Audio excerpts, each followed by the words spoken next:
জানুয়ারিতে আমার বাড়িতে এনআরসির কাগজ আসলো, পুলিশ এসে আমার বাড়িতে দিল ছিল। তারপরে আমি লোকের কাছে ডেকে তারপর বললো এনআরসিকে। ২৬-এর বিধানসভা ভোটের আগে কি ফিরল এনআরসি আতঙ্ক? অসম থেকে পশ্চিমবঙ্গের দিনহাটার এক বাসিন্দার কাছে অনুপ্রবেশ নিয়ে আসার নোটিশ নিয়ে এমনই চাঞ্চল্য তৈরি হয়েছে। এই হলো সেই নোটিশ, যেটি পাঠানো হয়েছে দিনহাটার চৌধুরীহাটের বাসিন্দা উত্তম কুমার ব্রজবাসীকে।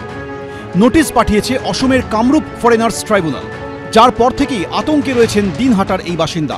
তার দাবি, জন্ম থেকেই তিনি কোচবিহারে থাকেন, এমনকি তার বাবার জন্ম এই জেলায়। অথচ অসম সরকারের তরফে পাঠানো নথিতে দাবি করা হয়েছে তার বিরুদ্ধে ১৯৭১ সালের ২৪শে মার্চের পরে কোনো বৈধ নথি ছাড়াই অসম সীমান্ত দিয়ে এদেশে ঢুকে পড়ার অভিযোগ রয়েছে। এমনকি নির্দিষ্ট সময়ের মধ্যে তিনি তার নাগরিকত্ব প্রমাণে উপযুক্ত নথিও জমা দিতে পারেননি বলে দাবি করা হয়েছে নোটিশে। এই অবস্থায় চলতি বছরের ৬ই জানুয়ারি তাকে অসমে কামরূপ ফরেনার্স ট্রাইব্যুনালে নথি সহ হাজিরাও দিতে বলা হয়েছিল। উত্তম কুমার ব্রজবাসীর দাবি, ওই দিন উপযুক্ত সব নথি জমা দেওয়ার পরেও তাকে চলতি মাসে ১৫ জুলাইয়ের মধ্যে ফের তলব করা হয়েছে। জানুয়ারিতে আমার বাড়িতে এনআরসির কাগজ আসলো, পুলিশ এসে আমার বাড়িতে দিল ছিল। তারপরে আমি লোকের কাছে ডেকে তারপর বললো এনআরসিকে। আমার বয়স তো হলো ৫০ বছর, আর আগে হয়তো ২০-৩০ বছর থাকতে পারে বাবা, মানে জন্ম এখানে বাবার। পুরো আতঙ্ক আমি। প্রশাসন তো বললো যে তুমি জমির যা কাগজ পুরানো আছে সব দেখান। শুরু থেকেই এনআরসির চরম বিরোধিতা করেছেন খোদ মমতা বন্দ্যোপাধ্যায়। এমনকি এরাজ্যে এনআরসি হবে না বলেও তিনি ঘোষণা করেছিলেন। এই অবস্থায় দিনহাটার বাসিন্দা উত্তম কুমার ব্রজবাসীর আইনজীবীর প্রশ্ন, তাহলে অসম থেকে নোটিশটা কোচবিহারের পুলিশ সুপারের অফিস মারফত এলো কেন? এই নোটিশটা প্রায় এনআরসি বকলমে, এটা হচ্ছে কোচবিহার এসপি অফিস মারফত এসছে। আসামের এনআরসিকে আমাদের ওয়েস্ট বেঙ্গল গভর্নমেন্ট যদি নাই ওয়েলকাম করে, তাহলে এসপিও এটাকে আবার কি করে সার্ভ করে? ভোটার লিস্টেরও কোনো সার্টিফিকেট কপি দিতে পারছে না কন্টিনিউটি ইয়ারে। 1966-এর এবং 1988-এর ওর বাবার ভোটের লিস্ট সার্টিফিকেট কপি দেওয়া হয়েছে, কিন্তু ওরা সেটাতে সন্তুষ্ট না।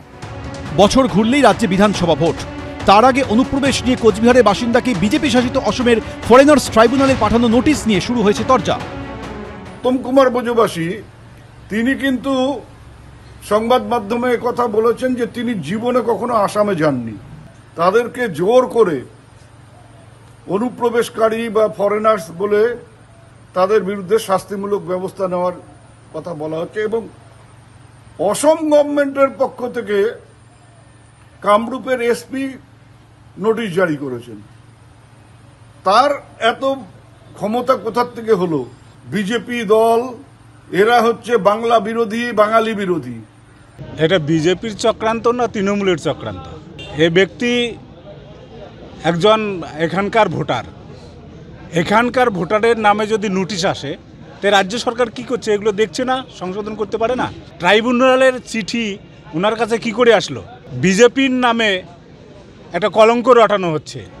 এই পরিস্থিতিতে কোচবিহারের জেলাশাসকের দ্বারস্থ হয়েছেন উত্তম কুমার ব্রজবাসী। শুভেন্দু ভট্টাচার্য, এবিপি আনন্দ, কোচবিহার।